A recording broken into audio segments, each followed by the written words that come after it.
Alors c'est marrant parce qu'en ce moment, je suis en plein dans Predator avec mon fils, hein. On a déjà maté le premier Predator il y a 2 jours. Ce soir, je suis censé regarder Predator 2 avec lui. Et puis là, je regarde Internet, je regarde YouTube et bim, on tombe sur le nouveau trailer de Predator Badlands. Donc on avait déjà fait un premier action trailer il n'y a pas longtemps.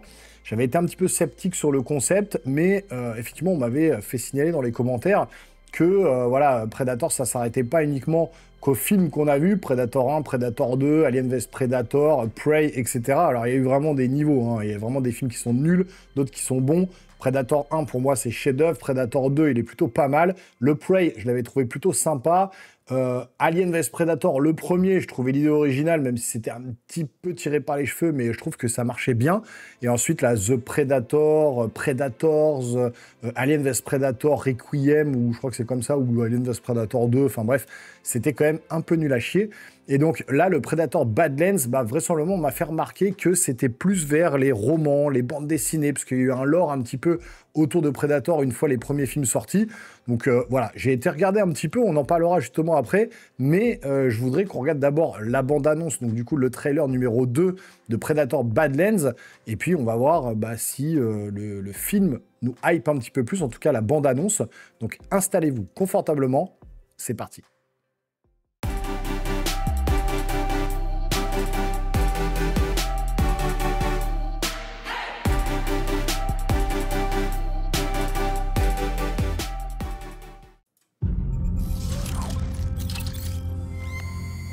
Ok, Elle Fanning, donc on a bien le lien avec la Weyland Yutani, hein, donc avec Alien. C'est écrit dessus en plus, là, Weyland Yutani.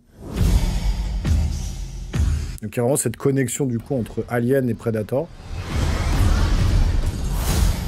So this is your first hunt. Petit arc sympa. Come to the most dangerous planet in the universe.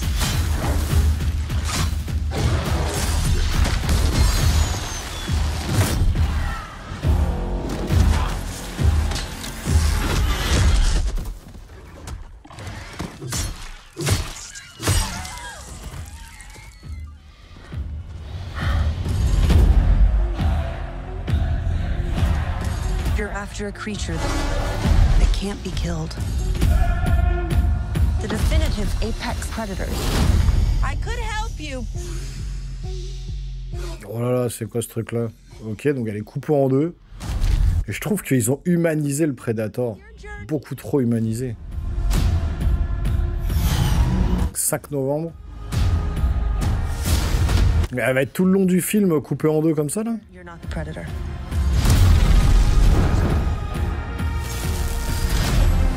You're the prey. Ouais, donc ça devient la proie, quoi. C'est plus le prédateur, quoi. Il parle. Oh, ça fait un peu beaucoup pour moi, ça.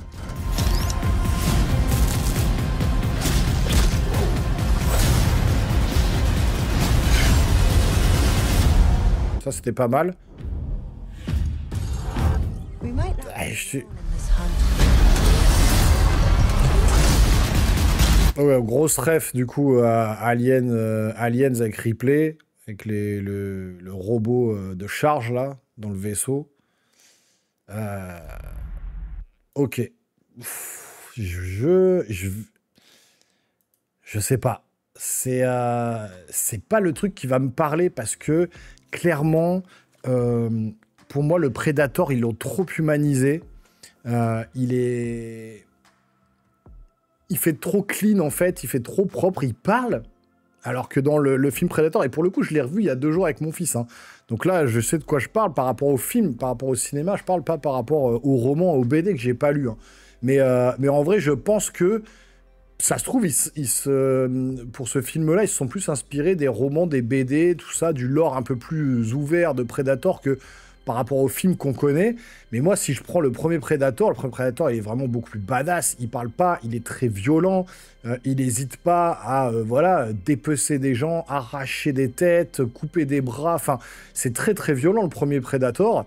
voilà, il apprend à parler, il va apprendre le langage humain, mais via son ordinateur, et il va essayer de retranscrire un petit peu la voix des humains comme ça, mais il ne parle pas comme là on l'entend parler, vraiment dans une langue humaine très compréhensible. Donc c'est un truc que je trouve un petit peu bizarre à mon goût. Et donc, bah, je suis allé voir un petit peu sur Wiki, Fandom, Alien, je sais pas quoi. Et effectivement, je vais vous lire un peu ce que j'ai eu là sur le téléphone. Hein. Donc, vous me direz, ceux qui sont fans de la licence, et ceux qui connaissent surtout les BD et les romans, est-ce qu'on est là-dessus? Donc là, la classe Unblooded regroupe les Yotia n'ayant pas encore l'expérience de la chasse. Alors les Yotia, c'est les Predators, c'est lui. N'ayant pas encore l'expérience de la chasse, donc je pense que c'est un Unblooded, lui, pour le coup. Hein.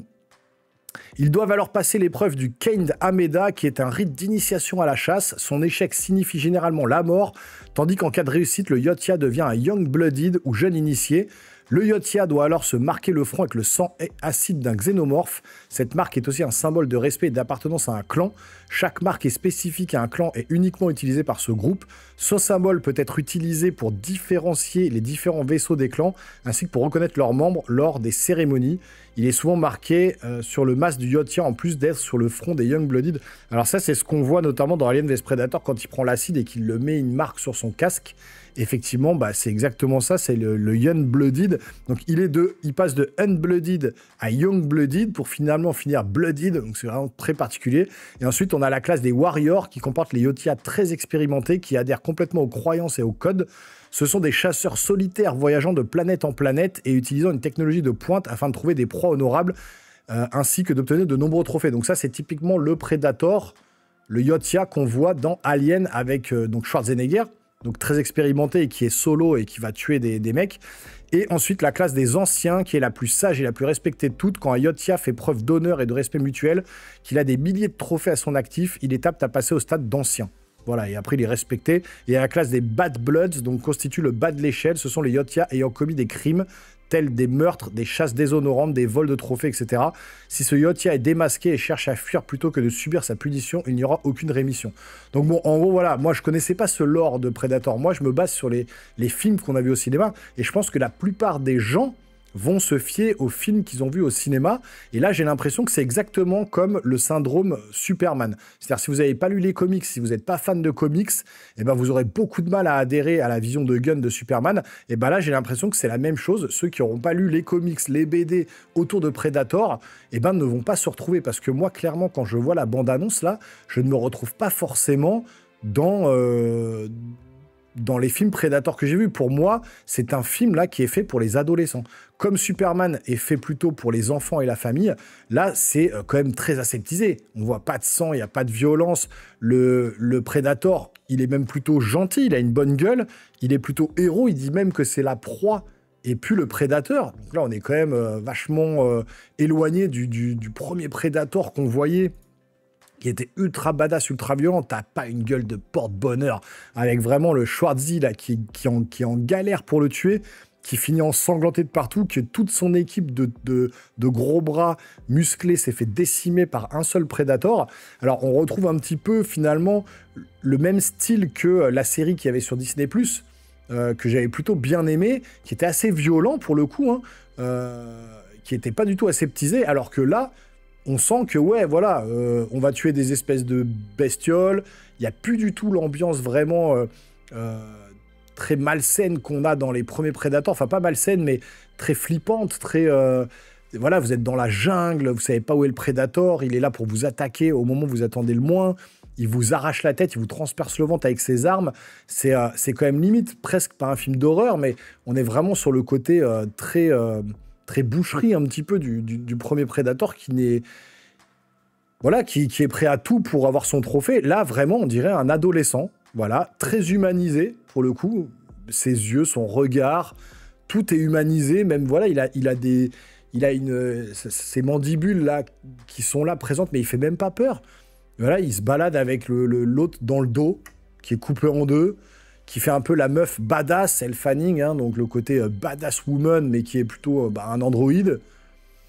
Je sais pas, cette adaptation, en tout cas cette vision du Predator, c'est pas du tout celle que j'aurais voulu voir. première track, donc sûrement Unblooded, hein, comme je vous ai lu juste avant.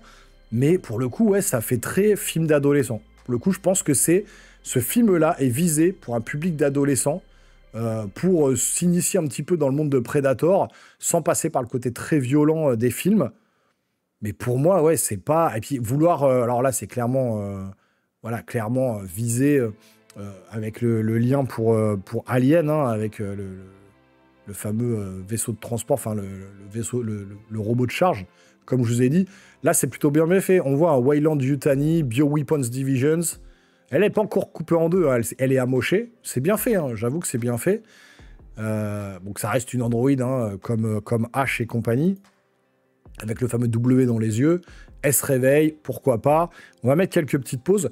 Mais en vrai, ouais, pour moi, ça, c'est vraiment visé. C'est à visée familiale. Voilà, pour voilà, faire venir toute la famille au cinéma. C'est pas rated R, c'est pas interdit aux moins de 16 ans ou 18 ans. Moi, j'aurais voulu un truc méga violent, comme on a eu dans les premiers Predator. Je trouve que là, je sais pas, il y a une patine même de l'image. Alors, les effets spéciaux sont bien faits. C'est plutôt joli.